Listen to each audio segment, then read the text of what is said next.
जो डॉक्टर बनना चाहते हैं 11वीं 12वीं से ही पढ़ाई शुरू करनी होती है वैसे तो नीट की, पर जो बेस होता है वो 9th-10th में बनता है। जैसे 9th सर एक तो एनसीईआरटी के इन टेक्स्ट क्वेश्चंस कर लें सारे, और एक प्रीवियस ईयर के क्वेश्चंस करने बहुत ज़रूरी। ये बताओ कि क्या स्ट्रेटजी थी आपकी, क्या रणनीति थी नीट के एग्ज़ाम को लेकर? सेल्फ स्टडी को ज़्यादा इम्पोर्टेंस देना, जैसे ट्यूशन के बाद लगातार पढ़ना, मतलब 4-5 घंटे तो, और क्लास के नोट्स बनाना। नोबल प्रोफेशन है, हर जगह मतलब डॉक्टर साहब नाम के साथ लग जाता है मतलब मेरे साथ हैं भविष्य के डॉक्टर, होनहार डॉक्टर जिन्होंने नीट की परीक्षा अच्छे नंबरों से पास की है और 5 साल बाद ये देश के लिए डॉक्टरी की सेवा करेंगे। तो सबसे पहले तो इन बच्चों को बधाई, और एक बार तो थोड़ा जश्न मनाइए, नीट का एग्ज़ाम अच्छे से हासिल किया है। Hip hip hurray, hip hip hurray. क्या बात है। और इन बच्चों से बात करते हैं कि किस तरह से इन्होंने तैयारी की थी। जो बच्चे 11वीं में पढ़ रहे हैं, 12वीं में पढ़ रहे हैं, डॉक्टर बनना चाहते हैं, वो इस वीडियो को पूरा ज़रूर देखें। और जो पेरेंट्स वीडियो देख रहे हैं और अपने बच्चों को डॉक्टर बनाना चाहते हैं, वो भी इस वीडियो को ज़रूर देखें। ये बच्चे होनहार बच्चे हैं, जींद के बच्चे हैं। इन्होंने किस तरह तैयारी की, क्या इन्होंने रणनीति अपनाई, कितने घंटे पढ़ते थे, कहाँ कहाँ इन्होंने कौन से टीचर से इन्होंने शिक्षा ग्रहण की, किसको ये श्रेय देना चाहेंगे, उन सारी बातों पर विस्तार से बात करेंगे। मैं आपका दोस्त क्रमपाल। वीडियो को शेयर करें, चैनल को सब्सक्राइब करें। अब बच्चों से बात करते हैं। सबसे पहले बेटा आपसे, क्या शुभ नाम आपका? यशवी। यशवी। और ये बताओ कि क्या स्ट्रेटजी थी आपकी, क्या रणनीति थी नीट के एग्ज़ाम को लेकर? स्ट्रैटेजी तो मेन चीज़ तो ये कि पहले अपना सिलेबस देखो, कोर्स की चीज़ें पढ़ो सिर्फ, और जो टीचर्स कहते हैं वो चीज़, और तीनों सब्जेक्ट्स को इक्वल टाइम दो। कोई सब्जेक्ट वीक है तो उस पर ज़्यादा काम करो, और मेन बुक एनसीईआरटी फॉलो करो। अच्छा। स्टार्टिंग में इधर उधर फैसिनेट नहीं होना कि ये बुक भी कर लें वो बुक भी कर लें, बस मेन एनसीईआरटी पे ध्यान दो। अच्छा, अकेले एनसीईआरटी करने से क्लियर हो जाता है, अच्छे मार्क्स आ जाते हैं? हाँ जी, इजीली। क्योंकि बहुत सारे बच्चे होते हैं कि भाई उसकी भी बुक ले आए, उस राइटर की बुक ले आए, उसमें इसी में वो देढ़ में लगे रहते हैं, उसको पढ़े इसको पढ़े हैं। वो सिर्फ टाइम वेस्ट है, क्योंकि एग्जाम आना एनसीईआरटी में से ही है। अच्छा।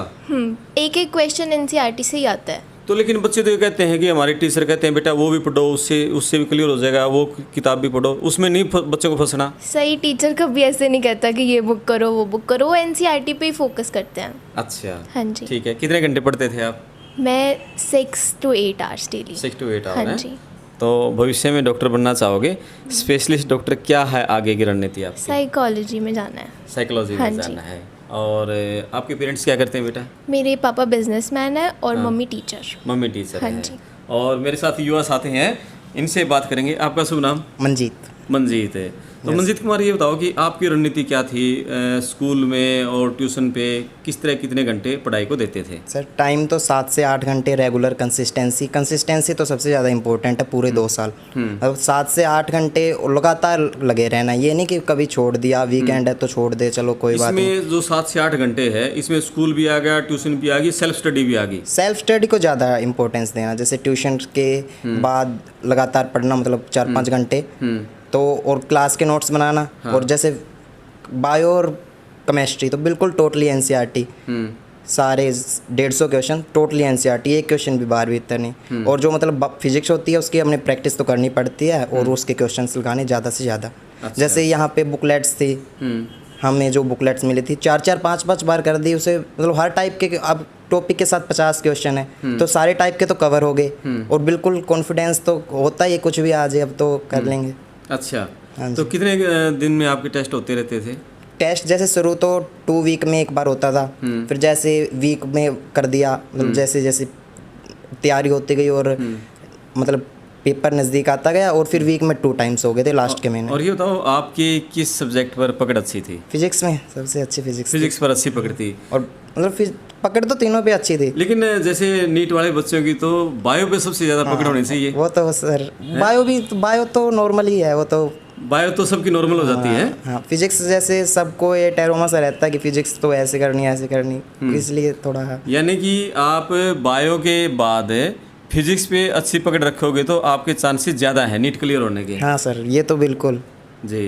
फिजिक्स भी बहुत ज़रूरी है, क्योंकि बच्चों के मार्क्स कम फिजिक्स में आते हैं, क्योंकि एक साइकोलॉजिकल इफेक्ट डालता है ये कि ये तो पता नहीं कहाँ से क्या है, और फालतू की चीज़ पढ़ते रहते हैं, मतलब एस सी वर्मा उठा ली, रोडो उठा ली, मतलब टू द पॉइंट नहीं चलते। एनसीईआरटी के क्वेश्चन करें या फिर कोई जो सिंपल नीट लेवल के होते हैं, जैसे PY क्या हुआ है उनको करें। अब जैसे फिजिक्स की बड़ी बड़ी बुक्स उठा लेंगे, उसका कोई फ़ायदा नहीं है। अच्छा, नीट लेवल पे तो नहीं है। तो मतलब ऐसे क्वेश्चन आएंगे नहीं और टाइम वेस्ट करोगे और कोई इंपॉर्टेंस नहीं उस चीज़ की। आपके पापा क्या करते हैं? टीचर हैं। टीचर है। Yes sir. किस चीज़ का डॉक्टर बनना है आगे? सर हार्ट का ही करेंगे। हार्ट का डॉक्टर बनना है, बहुत अच्छी बात है भाई, हार्ट के डॉक्टर बनना है। और मेरे साथ दो बिटिया और इनसे बात करेंगे। ये बताओ आपका शुभ नाम पहले? एना। ऐना। और अभी हम थोड़ी सी देर पहले बातचीत कर रहे थे, ऐना के परिवार में 10 से भी ज़्यादा डॉक्टर हैं। ऐना कौन से डॉक्टर बनने जा रही है परिवार की? मैं 9th और 10th। 9वीं 10वीं डॉक्टर बनोगे आप परिवार हाँ जी। से? कौन कौन डॉक्टर है परिवार में? ताऊ जी डॉक्टर हैं, ताई जी डॉक्टर हैं, और मतलब अभी बच्चे में मेडिकल कॉलेज में भी 4 लड़कियां हैं। अच्छा। एक पास आउट हो चुकी है, कुछ प्रिपेयर भी कर रहे हैं नीट के लिए। और आपके पिताजी भी डॉक्टर हैं? हाँ जी, मेरे फादर भी डॉक्टर और हैं। माता जी? मदर मेरी टीचर हैं। मदर आपकी टीचर हाँ जी। है। ओके, तो ये पूरे परिवार में डॉक्टरी के प्रति इतना रुझान, इतनी दिलचस्पी, ये क्यों है? डॉक्टर एक ऐसे प्रोफेशन है, मतलब उसमें आपको रिस्पेक्ट काफ़ी मिलती है। तो मनी को एक बार साइड में रख के हम रिस्पेक्ट की तरफ थोड़ा ज़्यादा जाते हैं। नोबल प्रोफेशन है, हर जगह मतलब डॉक्टर साहब नाम के साथ लग जाता है। मतलब कोई नाम से वैसे बुलाता भी है तो ये डॉक्टर है, ये उसके साथ ही बुलाया जाता है, तो काफ़ी वो अच्छा लगता है हमें। आपने पहली बार कब सोच लिया था कि मुझे भी डॉक्टर बनना है पिताजी की तरह? हमने 5th 6th से ही सोच लिया था। थोड़ा आगे आ जाओ।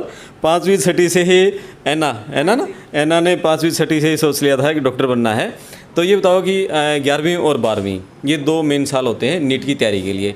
इन 2 साल की तैयारी कैसी रही? वो किस तरह से की? जो बच्चे डॉक्टर बनना चाहते हैं, 11वीं 12वीं पढ़ रहे हैं, वो किस तरह से पढ़ाई करें? जो डॉक्टर बनना चाहते हैं 11वीं 12वीं से ही पढ़ाई शुरू करनी होती है वैसे तो नीट की, पर जो बेस होता है वो 9th 10th में बनता है। जैसे 9th 10th में जो आप पढ़ते हो उसी का आगे हम 11th 12th में यूज़ ज़्यादा करते हैं। तो 9th 10th का जिसका बेस स्ट्रॉन्ग है वो 11th 12th में अच्छे से कैरी फॉरवर्ड उसको कर लेता है।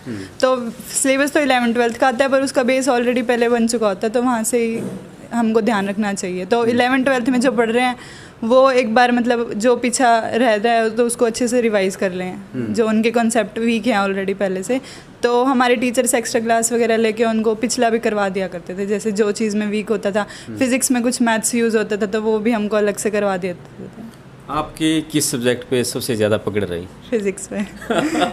फिजिक्स में है? हाँ जी।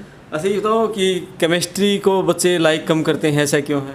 केमिस्ट्री में थोड़े एक्सेप्शंस वगैरह ज़्यादा होते हैं इसमें। तो मतलब फिजिक्स में ये फार्मूला, ये थ्योरी है, बस उसको अप्लाई कर दो, उसका कुछ भी हो सकता है। केमिस्ट्री में कहीं से रेजोनेंस लग जाता है, कहीं से इंडक्टिव लग जाता है, तो काफ़ी मतलब याद करने की भी चीज़ें ज़्यादा होती है और न्यूमेरिकल पार्ट भी होता है। तो केमिस्ट्री थोड़ा सबका कॉम्बिनेशंस है। और इनसे बात करेंगे। आपका शुभ नाम बिटिया? स्वस्ति। स्वस्ति है। ओके, और अच्छे नंबर आए हैं यस सर। नीट में है? आपने कब सोचा था कि डॉक्टर बनना है? सर 11th क्लास में ही सोचा था मैंने तो। 11th क्लास में सोचा था, और उसके बाद पढ़ाई, फिर मतलब 10वीं की पढ़ाई और फिर 11th में पढ़ाई, टाइमिंग कुछ घंटों का चेंज किया पढ़ाई?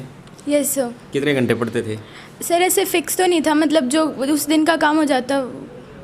अच्छा, तो डे बाय डे काम करना है। Yes sir. एक है ना बड़ा फंडा, हम कोई वीडियो देखते हैं, जब हम इंटरव्यूज़ बच्चों के सुनते हैं, अखबारों में हम पढ़ते हैं, मैक्सिमम बच्चे ये कहते हैं हम 8 घंटे पढ़ते थे, 10 घंटे पढ़ते थे, 12 घंटे पढ़ते थे। वो बताओ बेटा, क्या हर रोज़ इतने घंटे ही पढ़ना ज़रूरी है, फिक्स टाइम, या जो हमें डेली स्कूल में या कोचिंग पे पढ़ाया जाता है उसी को कंप्लीट करें बच्चे? सर उसको कंप्लीट कर लें और फिर उसके बाद एनसीईआरटी कर लें, और लास्ट में जाते जाते तो बढ़ जाते हैं आवर्स। स्टार्टिंग में तो मतलब जल्दी हो जाता है काम, फिर उसके बाद रिवीजन का हो जाता है लास्ट में जाते जाते तो उसमें बढ़ जाता है टाइम। वो बस उसके अकॉर्डिंग करें कि जाके अपना उसका ट्यूशन का रिवाइज़ कर लें और फिर एनसीईआरटी रिवाइज़ कर लें। अच्छा, ठीक है। अच्छा, एक ये बताओ कि आजकल है ना जो बच्चे हैं सोशल मीडिया पे सबके अकाउंट हैं, फेसबुक है, यूट्यूब चलाते हैं, इंस्टाग्राम चलाते हैं, व्हाट्सएप पे बिजी रहते हैं। क्या 11वीं और 12वीं के बच्चे डॉक्टर जो बनना चाहते हैं, कितना इससे दूरी बनाए रखना ज़रूरी है, या इसके साथ हर रोज़ घंटा 2 घंटा टाइम दें या ना दें? सर 11th 12th में तो छोड़ देना चाहिए इसको। आपने छोड़ रखा था? Yes sir. बिल्कुल फेसबुक नहीं चलाया कभी, कोई इंस्टाग्राम नहीं चलाया? नो सर, सर वो ऐप ही नहीं है मेरे उसमें, तो इंस्टाग्राम मैंने की नहीं था। अच्छा, ऐप ही नहीं डाला? No sir. वेरी गुड, ये अच्छी बात है। देखो आपको है ना सोशल मीडिया से दूरी बनानी पड़ेगी। यदि आप कुछ करना चाहते हैं, कुछ हासिल करना चाहते हैं, यदि सोशल मीडिया का प्रयोग करें तो उसको पढ़ाई के उद्देश्य से ही प्रयोग करें। कोई आपका डाउट है वो क्लियर नहीं हो रहा है, यदि आप उस पर कुछ देखना चाहें, कोई वीडियो देखना चाहें या गूगल पे कुछ देखना चाहें, उसी के लिए यूज़ करेंगे। Yes sir. अच्छा, आगे आओ बेटा, है ना, आपसे कुछ बात करेंगे।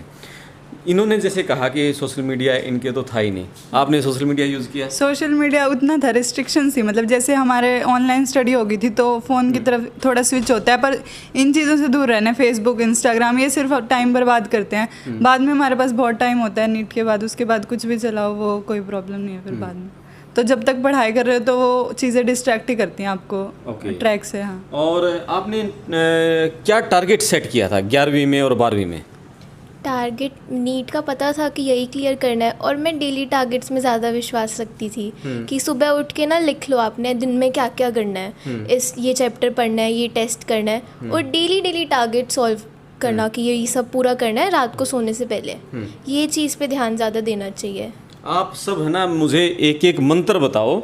जो बच्चे वीडियो को सुन रहे हैं, 11वीं और 12वीं में भी पढ़ रहे हैं और जो डॉक्टर बनना चाहते हैं, एक एक मंत्र बताओगे, आप अपना अलग अलग बताओगे, एक दूसरा कोई रिपीट नहीं करेगा, कि उस मंत्र को वो अपनाएं, उसमें 12वीं के भी अच्छे नंबर आएंगे और वो नीट भी मतलब अच्छे तरीके से कर पाएंगे। आप क्या मतलब गाइड करना चाहोगे बच्चों को? 11th में तो प्रैक्टिस जितनी भी ज़्यादा क्वेश्चन है लगाओ, और फिर जो 12th में उसमें प्रैक्टिस के साथ रिवीजन के तो मतलब लास्ट में फिर आपका बैकलॉग इकट्ठा होता रहेगा और टेंशन बढ़ती रहेगी। तो शुरू से मतलब प्रीवियस आप रिवीजन पे पूरा जोर रखें, और रिवीजन मस्ट है।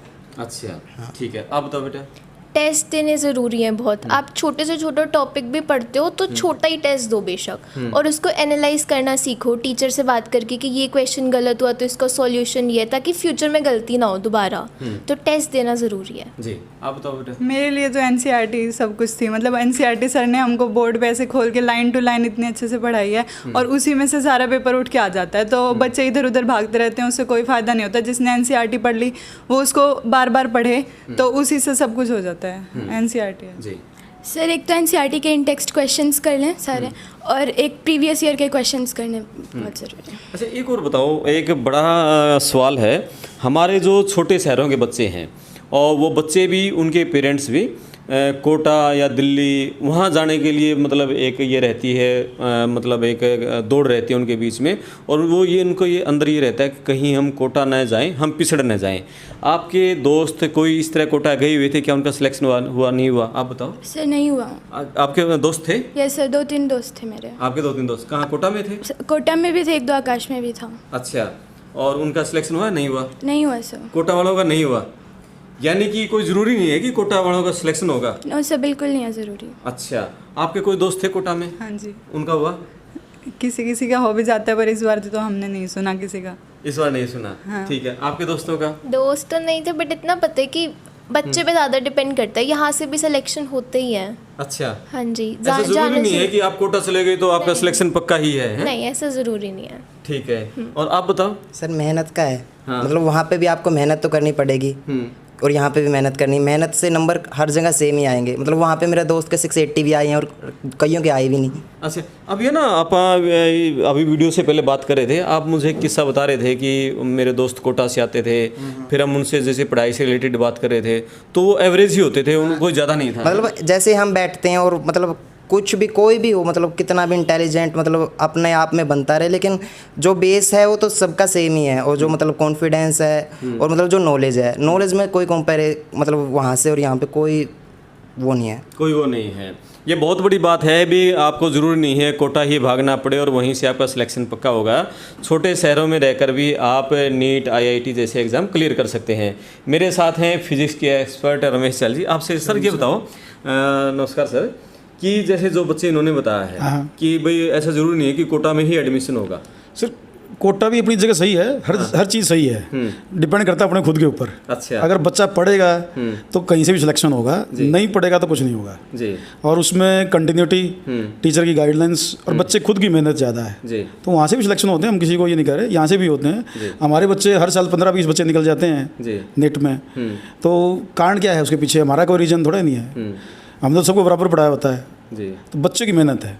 आप क्या गुरु मंत्र देना चाहोगे बच्चों को कि किस तरह से वो तैयारी करें? और एक बिटिया ने कहा कि 9वीं से स्टार्ट करना है, एक ने कहा कि देखो, 11वीं से हमें अगर स्टार्ट करना बात करें कहाँ से स्टार्ट करना है तो 9 से स्टार्ट करें तो थोड़ा इजी हो जाता है काम आगे चल के ना। है। जी बाकी अगर मान लो कोई बच्चा नहीं कर पाता है, अवेयर ना हो उस टाइम पर, तो 11th में ही आए तो शुरू से लगे वो, जी और फंडामेंटल पे काम करे, हर सब्जेक्ट को इक्वल इंपॉर्टेंस दे। जी कि मान लो कोई सब्जेक्ट वीक है उस पर थोड़ा ज़्यादा काम कर ले, तो मेरे तो ये कहूँगा कि मेहनत करो और रेगुलर करो। जी हाँ, ये मेन और क्या तीनों सब्जेक्ट को बराबर पकड़, या किसी सब्जेक्ट पे मान लिया कोई कमजोर है? इसमें कमजोर है तो ज़्यादा काम करो, तीनों ही सब्जेक्ट इक्वल इंपॉर्टेंट है। अच्छा हाँ, उसमें ये नहीं कि मेरा ये सब्जेक्ट फेवरेट है तो मैं इसको ज़्यादा पढ़ूंगा।